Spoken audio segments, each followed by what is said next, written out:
There was a trend on YouTube a few months ago where different creators were sharing how YouTube changed their lives. And as I watched these videos, I felt so conflicted. Half of me felt so inspired, but the other half kind of felt like a failure. This is not my first YouTube channel. This is actually my third.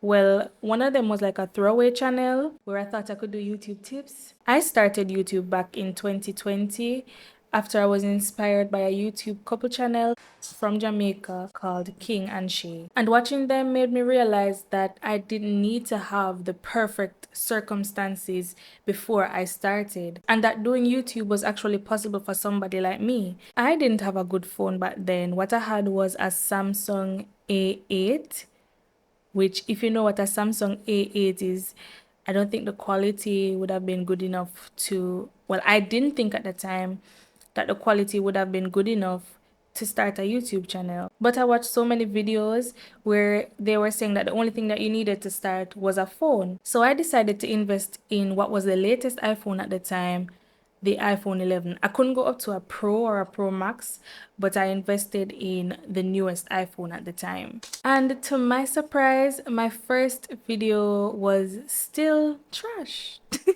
Jeez, I'm pissed, my nervous. Bad. If you're watching this, this is my first ever YouTube video, and what I have decided to do is I'm going to attempt to install a wig for the first time. I'm a little bit of a perfectionist, so this kind of disappointed me and it kind of discouraged me as well. I still wanted to do YouTube, so the good thing is that I didn't give up. But I did one of the worst things that any new creator could ever do. I got gas. If you don't know what that means, that is gear acquisition syndrome. I went down the best gear rabbit hole. I learned about lighting, mics, background composition, accent lights, the whole works. And though I was on a very tight budget, I ended up buying so much gear trying to make my videos look perfect. I did this instead of doing what a lot of people were doing back in 2020, which was really focus on making and producing as much content as possible with your newfound free time. Instead, I procrastinated because I couldn't get my videos to look perfect.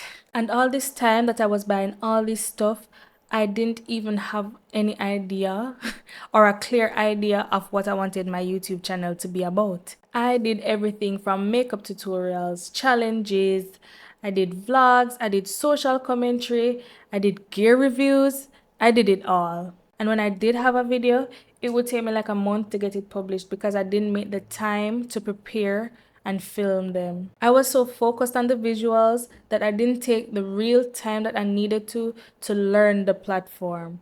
I didn't put much thought into my thumbnails and titles either. I just spent the time trying to make my phone footage look as close to camera footage as possible. I also spent a lot of time thinking about the way I looked in these videos, the hair, the makeup, the clothes. Mind you, I'm broke, buying all this gear, focusing on the aesthetics of the video, and not posting at all, even after all these investments.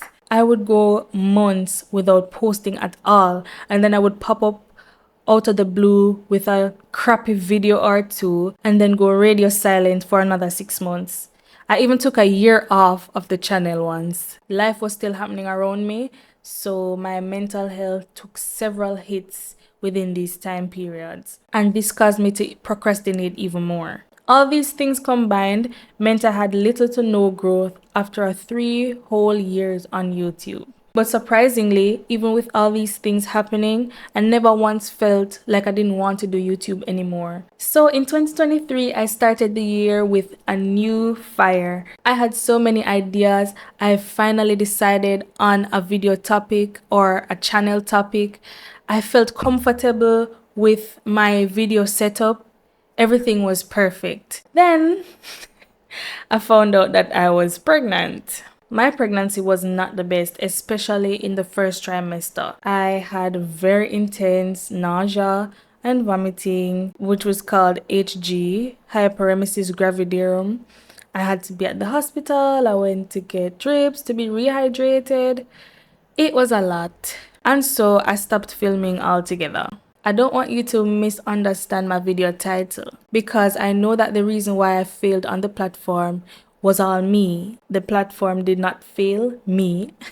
I failed myself. But I learned so many things starting those channels. I learned how to edit. I dabbled in graphic design. I got a little bit more comfortable talking to a camera. I learned scripting and so much more. It's just that learning these things did not actually change my life. I have the knowledge, but essentially, I'm just sitting on it. I never fully committed to YouTube. And this has been something that I struggle with since a very young age. I always struggled with committing to things because I didn't want to put my all into something that would ultimately fail. And I took comfort in the fact that I never really put effort into it. So if it failed, it wasn't like I really tried.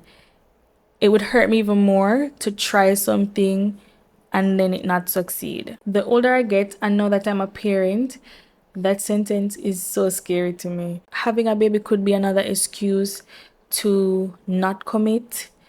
But honestly, I believe that I owe it to myself, my past self, and my future self to actually try at this and try hard. I believe I have a different relationship with the platform now. I know that YouTube takes effort and it takes a lot of work, hard work, and time. I also understand the value that having a YouTube channel can actually bring. And I'm not so hung up on the numbers anymore. And that is why I decided to start over from scratch with no promotion from other social media platforms and no support from family and friends. I have moral support, but I have not told them about the channel itself or that, like, the name of the channel. I haven't told anybody what my new channel is about because I want the growth to be 100% authentic. Partially, it was also because I was a bit afraid to tell them because I made this whole thing about it before and failed miserably. It's a double-edged sword. Well, should I say a double-edged sword? There are two sides to it because even though I feel a part of me feels like ashamed to say it again because I said it before and nothing happened. A part of me is also feeling so free because there's less pressure. Like people who you know asking you when you're gonna make a new video. I feel less entitled to views because we've heard a lot of times that the people that support you the most will not be the people that you know.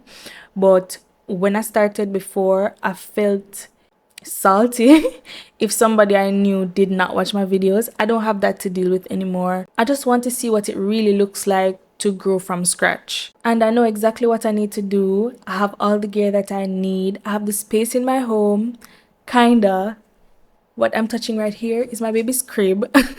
But I made the space and I can't wait to see what happens next. I know that my life didn't change because I didn't make the change. And I know this time won't be perfect, but I'm willing to try again. I know what being myself on this little corner of the internet can really do to change my life. And honestly, I'm tired of just having potential. So hi, I'm Shen, that's short for Shanice, and welcome to the beginning of my journey.